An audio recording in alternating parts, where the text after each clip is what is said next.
Hello friends, welcome to my YouTube channel Dharma's world. Friends, AP డిఎస్సికి సంబంధించి top లెవెల్లో అంటే స్టేట్ లెవెల్లో లేదంటే డిస్టిక్ లెవెల్లో మరి 2-3 పోస్టులకి ఎంపికైన అభ్యర్థులకి తీవ్ర నష్టం జరగబోతుందని చెప్పేసి తెలుస్తూ ఉంది. ఎందుకంటే చాలామంది స్కూల్ అసిస్టెంట్ పెట్టడం జరిగింది, అలాగే ఎస్జిటి కూడా పెట్టడం జరిగింది. అయితే వాళ్ళిద్దరూ ఆ 2 పోస్టులు కూడా సెలెక్ట్ అయిన అభ్యర్థులు చాలామంది ఉన్నారని మనకి ఇప్పటికే తెలుసు. అయితే ఇప్పుడు వాళ్ళు ఏదో ఒక ఆప్షన్ అయితే ఖచ్చితంగా పెట్టుంటారు.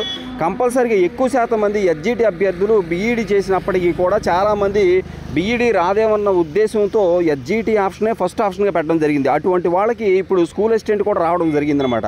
ఇప్పుడు వాళ్ళు ఆప్షన్ మార్చుకునే అవకాశం లేదు కాబట్టి వాళ్ళు ఎస్జిటితో సరిపెట్టుకోవాలి. ఎస్జిటి నుంచి స్కూల్ అసిస్టెంట్కి రావాలంటే ఇంచుమించు 15 నుంచి 20 సంవత్సరాలు, ఈజీగా 20 సంవత్సరాలు వాళ్ళు సర్వీస్ చేయాల్సి ఉంటుంది. 20 సంవత్సరాల తర్వాత సర్వీస్ తర్వాత మాత్రమే వాళ్ళు ప్రమోషన్ ద్వారా స్కూల్ అసిస్టెంట్కి రావడానికి ఛాన్స్ ఉంది. కాబట్టి ఎంతో నష్టపోయే అవకాశం కూడా ఉందన్నమాట. కాబట్టి దీనికి వెసులుబాటు కావాలని చెప్పేసి అభ్యర్థులు కోరుతూ ఉన్నారు. ఇక్కడ చూడండి, డిఎస్సి పోస్టులు మార్చుకునే అవకాశం లేదని చెప్పేసి స్పష్టం చేసినటువంటి డిఎస్సి కన్వీనర్ కృష్ణారెడ్డి 2-3 పోస్టులు సాధించిన అభ్యర్థులకు తీవ్ర నష్టం జరగబోతుందని చెప్పేసి తెలుస్తుంది.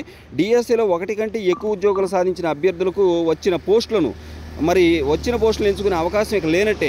పోస్టులు ఆప్షన్స్ మార్చుకునే అవకాశం లేదని డిఎస్సి కన్వీనర్ ఎంవి కృష్ణారెడ్డి గారు స్పష్టం చేశారు. దరఖాస్తు సమయంలోనే అభ్యర్థులు పోస్టులు ఎంపిక చేసుకున్నారని, ఇక వాటిని మార్చేది లేదని మరోసారి స్పష్టం చేశారు. డిఎస్సి పరీక్షలకు ముందే పోస్టుల ప్రాధాన్యం తీసుకున్నామని, ఇప్పుడు అదే ఫైనల్ అని పేర్కొంటూ ఉన్నారు. తాజాగా డిఎస్సిలో 1 కంటే ఎక్కువ పోస్టులు సాధించి మొదటి ఆప్షన్గా ఎస్జిటిని పెట్టిన వారు రాష్ట్రంలో 10,000 మందికి పైగా ఉన్నారు. ఇప్పుడు వారంతా తాము సాధించినటువంటి ఉన్నతమైన పోస్టును కోల్పోయినట్టే అని చెప్పేసి తెలుస్తుంది. 2-3 ఉద్యోగాలకు ఎంపికైన అభ్యర్థులు ప్రాధాన్యత క్రమంలో మొదటి ఆప్షన్గా పెట్టినటువంటి ఎస్జిటి ఉద్యోగాన్ని మాత్రమే తీసుకోవాల్సి వస్తుంది. మెరిట్ లిస్టు ప్రకటించే ముందు టెట్ మార్కుల సవరణ కోసం విద్యాశాఖ అధికారులు 4 సార్లు అవకాశం కల్పించారు. మరి అంతకుముందు దరఖాస్తులు అభ్యర్థులు చేసిన తప్పులను సైతం సరిదిద్దుకునే అవకాశం ఇచ్చారు. కానీ పోస్టుల ఎంపికలో మాత్రం అవకాశం ఇచ్చేది లేదని కన్వీనర్ తెలియజేయడం జరిగింది. దీంతో ఏళ్ల ధరబడి కష్టపడి ప్రతిభతో సాధించుకున్నటువంటి ఉద్యోగాన్ని ఎంచుకునే హక్కును లాగేసుకున్నట్టు అవుతుంది. ఆ అంశంపై ముఖ్యమంత్రి స్థాయిలో జోక్యం చేసుకుని తమకు న్యాయం చేయాలని అభ్యర్థులు ప్రభుత్వాన్ని కోరుతున్నారు. 28 నుంచి సర్టిఫికేట్ల పరిశీలన జరుగుతుంది.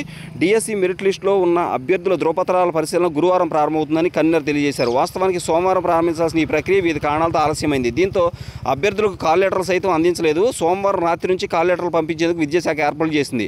అభ్యర్థులు మంగళవారం మధ్యాహ్నం నుంచి డిఎస్సి వెబ్సైట్ నుంచి కాల్ లెటర్లు డౌన్లోడ్ చేసుకోవచ్చని కన్వీనర్ తెలియజేశారు. జోన్ ఆఫ్ కన్సిడరేషన్లోకి వచ్చిన వారికి వారు దరఖాస్తు చేసిన అన్ని పోస్టులకు సర్టిఫికేట్ల పరిశీలన సంబంధిత జిల్లాలోని ఈ నెల 28 ఉదయం 9 గంటల నుంచి ప్రారంభమవుతుందని చెప్పారు.